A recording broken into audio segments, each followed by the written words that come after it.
నమస్తే, నేను సానా. వెల్కమ్ టు సర్కార్. రేణు దేశాయ్ తెలుగు చిత్ర పరిశ్రమలో నటిగా, కాస్ట్యూమ్ డిజైనర్ గా తనకంటూ ఒక ప్రత్యేక గుర్తింపుని తెచ్చుకున్నారు. నిర్మాతగా, దర్శకురాలుగాను తనని తాను నిరూపించుకునే ప్రయత్నం కూడా చేశారు. మోడల్ గా కెరీర్ ప్రారంభించిన రేణు 19 ఏళ్ల వయసులో బద్రి సినిమాతో హీరోయిన్ గా పరిచయం అయ్యారు.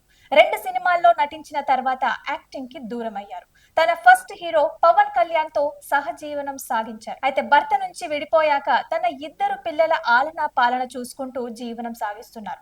సినిమాలకి దూరమైన రేణు దేశాయ్ సోషల్ మీడియా ద్వారా అభిమానులకి టచ్ లో ఉంటూ వచ్చారు. అయితే తరచుగా ఫోటోలు, వీడియోలు, కొటేషన్స్ షేర్ చేస్తుంటారు. సామాజిక అంశాల మీద కూడా స్పందిస్తుంటారు.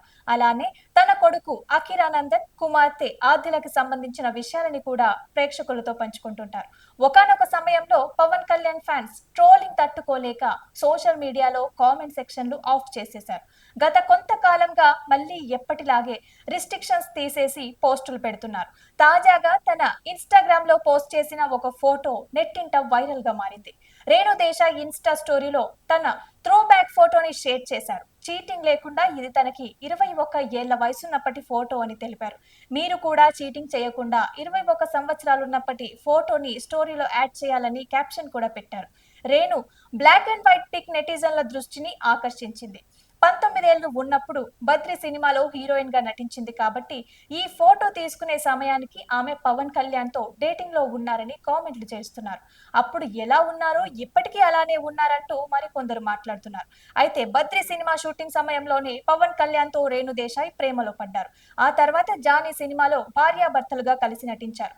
పెళ్లి చేసుకోకుండానే ఇద్దరు కొన్నాళ్ల పాటు సహజీవనం చేశారు. వీరికి అఖిరానందన్, ఆద్య ఇద్దరు జన్మించారు. అయితే 2009లో వీరిద్దరు వివాహం చేసుకున్నారు.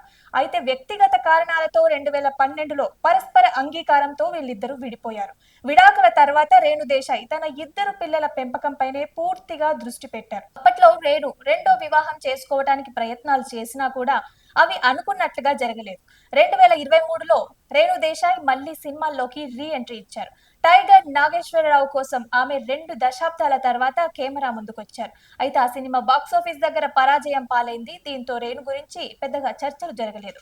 అప్పట్లో ఆమె లీడ్ క్యారెక్టర్ లో ఓ వెబ్ సిరీస్ ప్రారంభించారు. కానీ అది ఎక్కడి దాకా వచ్చిందనేది కూడా ఎవరికి తెలియదు.